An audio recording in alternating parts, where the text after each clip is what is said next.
इस कार्यक्रम के पुण्यार्चक हैं श्री वर्धमान श्वेतांबर स्थानकवासी जैन श्रावक संघ ट्रस्ट, उपाध्याय प्रवर प्रवीण ऋषि चातुर्मास समिति, महावीर भवन इंदौर।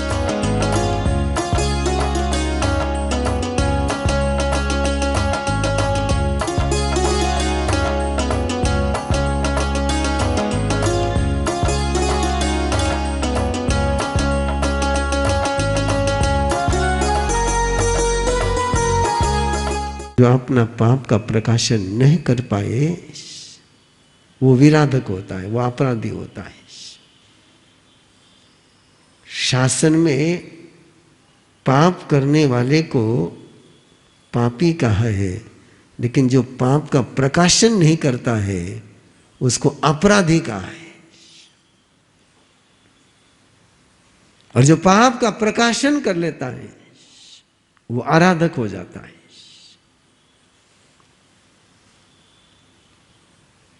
और इसलिए परमात्मा प्रभु महावीर ने देखा कि ये अपने पाप का प्रकाशन करने वाले नहीं है। यदि पाप का प्रकाशन की उनकी मनोभावना होती तब भगवान महावीर सबको बुला करके बात नहीं करते। ये जाना उन्होंने कि अपना पाप प्रकट करने वाले नहीं है। क्या दायित्व होता है गुरु का, क्या दायित्व होता है प्रमुख का।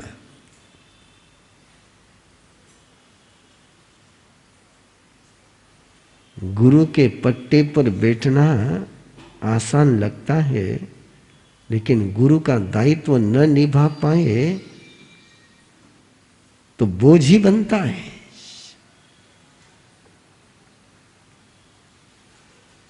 वो पाप का प्रकाशन करना नहीं चाहते थे, अपना पाप छिपाना चाहते थे। और जो पाप छिपाना चाहते हैं उनका पाप उजागर करना है। ये मर्म प्रकाशित करना है कि नहीं है। और आपको मर्म प्रकाशन की परमिशन है कि मना है? हा? जो श्रावक को मना है वो तीर्थंकर कर रहे हैं।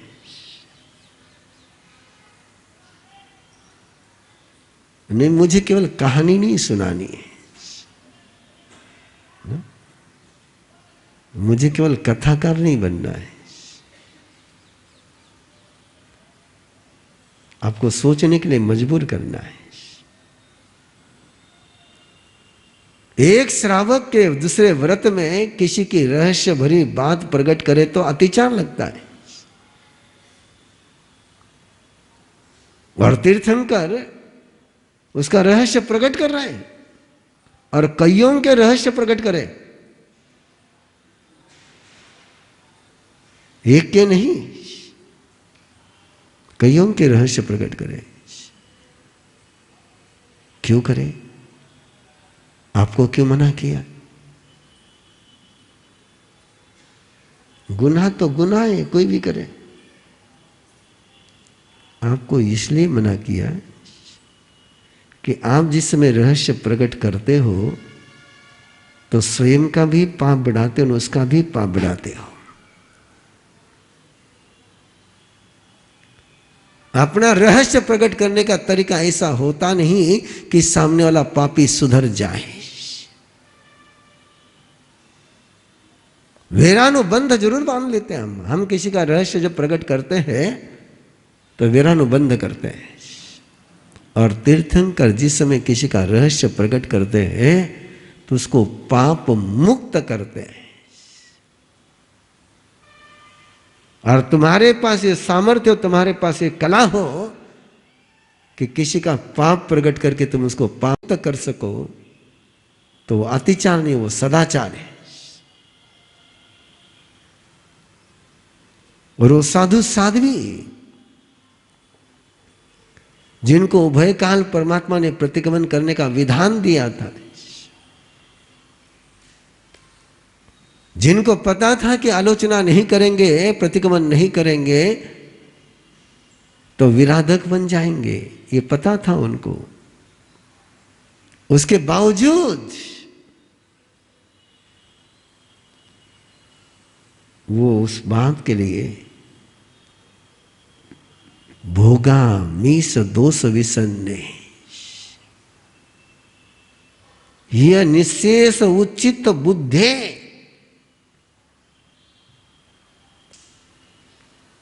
कपिल ने यही कहा। ये भोग का लालच जिसके मन में जन्म जाता है, उसका मन विषन्न हो जाता है, और विषन्न होने के बाद उसकी बुद्धि विपरीत हो जाती है। आपने इतना ही सुना हुआ है कि विनाश काले विपरीत बुद्धि। आपने क्या सुना हुआ है? विनाश काले विपरीत बुद्धि। परमात्मा और उसके आगे एक कदम रखते हैं।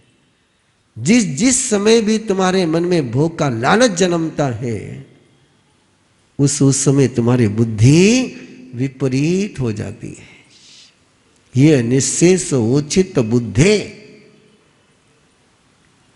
बुद्धि विपरीत हो जाती है। भोग की लालसा, भोग का आकर्षण, भोग का लालच मन में जन्मा कि बुद्धि विपरीत हो जाती है। विनाश काल में नहीं, भोग के काल में। और इसलिए परमात्मा ने उन साधु साधुओं को बुलाया है और बुला करके कहा, वो तो दर्शन के लिए आए थे, वो तो भक्ति कर रहे थे। रानी चेलना और राजा श्रेणी का भक्ति कर रहे थे। उन्होंने तो यहां आकर के पाप की निर्जरा और पुण्य का उपार्जन किया, और तुमने उनको देख करके क्या किया? तुम क्या कर रहे हो?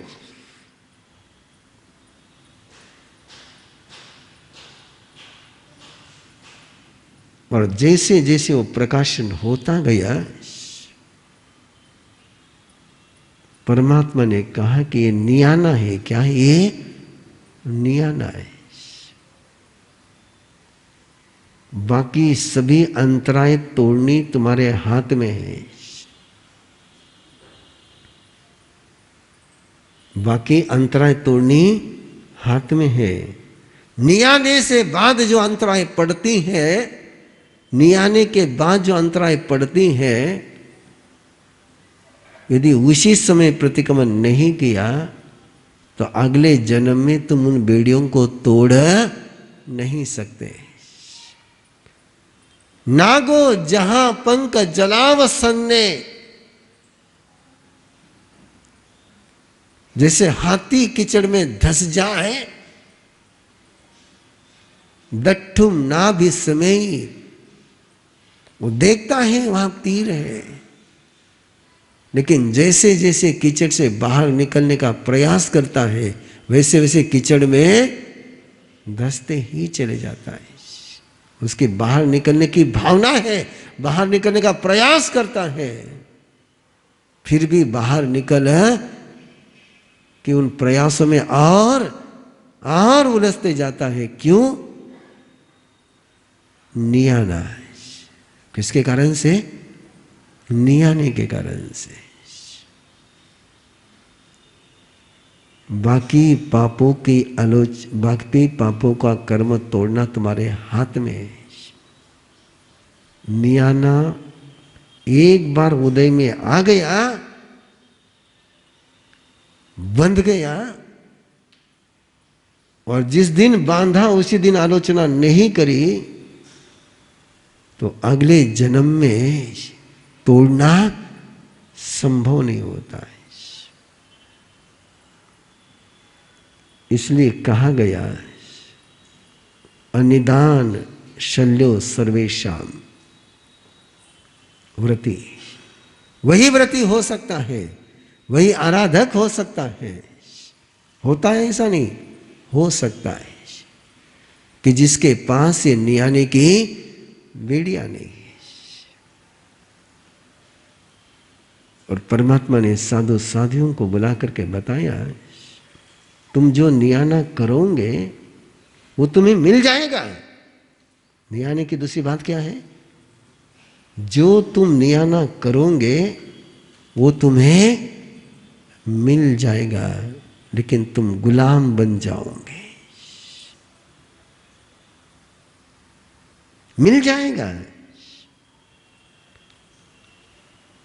हर वासुदेव पिछले जन्म में नियाना करता है, और जिसका नियाना करता वो मिल जाता है। लेकिन मिलने के बाद जो हालत होती है वो बर्दाश्त के बाहर होती है। मिला। नियाना करने का मीनिंग केवल इतना ही है, अपने लिए जेल, ऐसी जेल बनाना, ऐसी जेल बनाना, ऐसी जेल बनाना कि जिसको कोई तोड़ नहीं सके।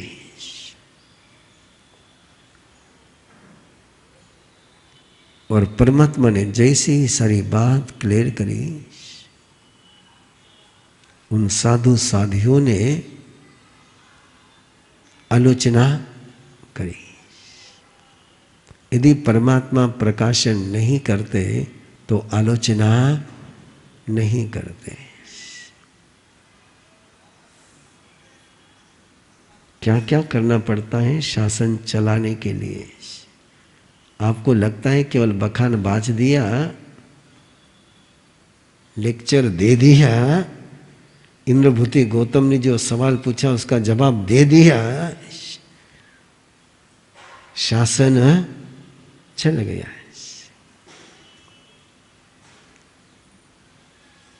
बहुत हर पल उस बात का ध्यान रखना पड़ता है। तो राजा श्रेणिक को एक तीर्थंकर की शिखर पर पहुंचाने के लिए प्रभु महावीर राजगृह में कितने चतुर्मास? 14 चतुर्मास। क्यों? कि कोयले को डायमंड बनाना है। किसको?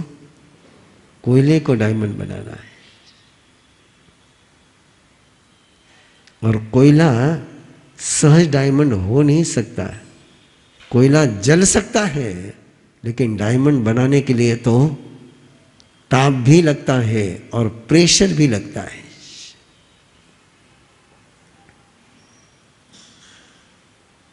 हीट भी लगती है और दबाव भी लगता है। हीट अंदर से होती है और दबाव बाहर से होता है। ये दोनों ही बनाने पड़ते हैं, और अपने को तो दोनों ही नहीं चलते हैं। अपने को तो गर्मी भी नहीं चलती है, और कोई अपने पर प्रेशर लाए तो भी है, मैंने प्रेशराइज करने की जरूरत को नहीं। वाह, आज तो तुम्हारे छोटे छोटे बच्चे बोलते हैं मैंने दबाव उनकी जरूरत को नहीं, मैं किसी से दबने वाला नहीं है, मैं क्यों दबूं? मत दब भैया, तेरी मर्जी। लेकिन याद रखना, जो दबने से इनकार करता है वो डायमंड बनने से इनकार करता है।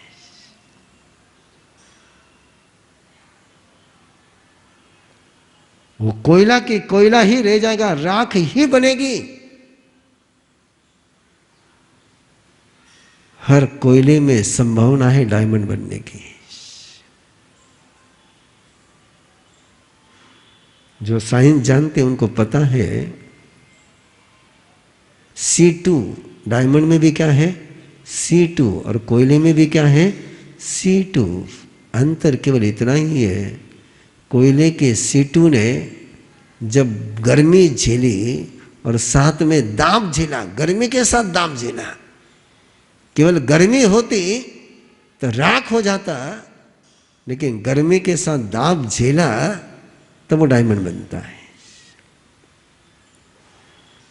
तो ये शासन कथा है, और पता नहीं मैंने पीयूष जी को कहा था कि 90 दिन में पूरी करूंगा, लेकिन लखन तक ये पीयूष जी देखे को नहीं 90 दिन में पूरा होगा, है ना। अब वार्षिक तो दूसरो चतुर्मास चल रही है, अजून तो 28 चतुर्मास बाकी है, और वहां तो एक चौमासा वो भी आना है जो आपके मंसूर में हुआ है।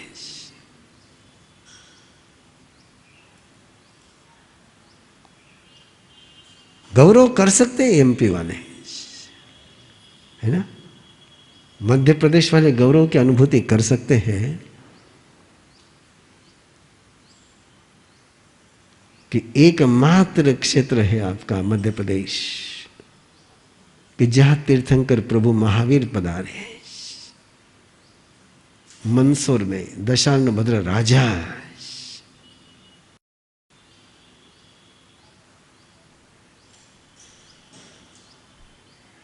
ये उज्जैन जहां उदयन राजा आया है, अरे मंदसौर जहां क्षमापना का उत्सव युद्ध भूमि पर संपन्न हुआ है,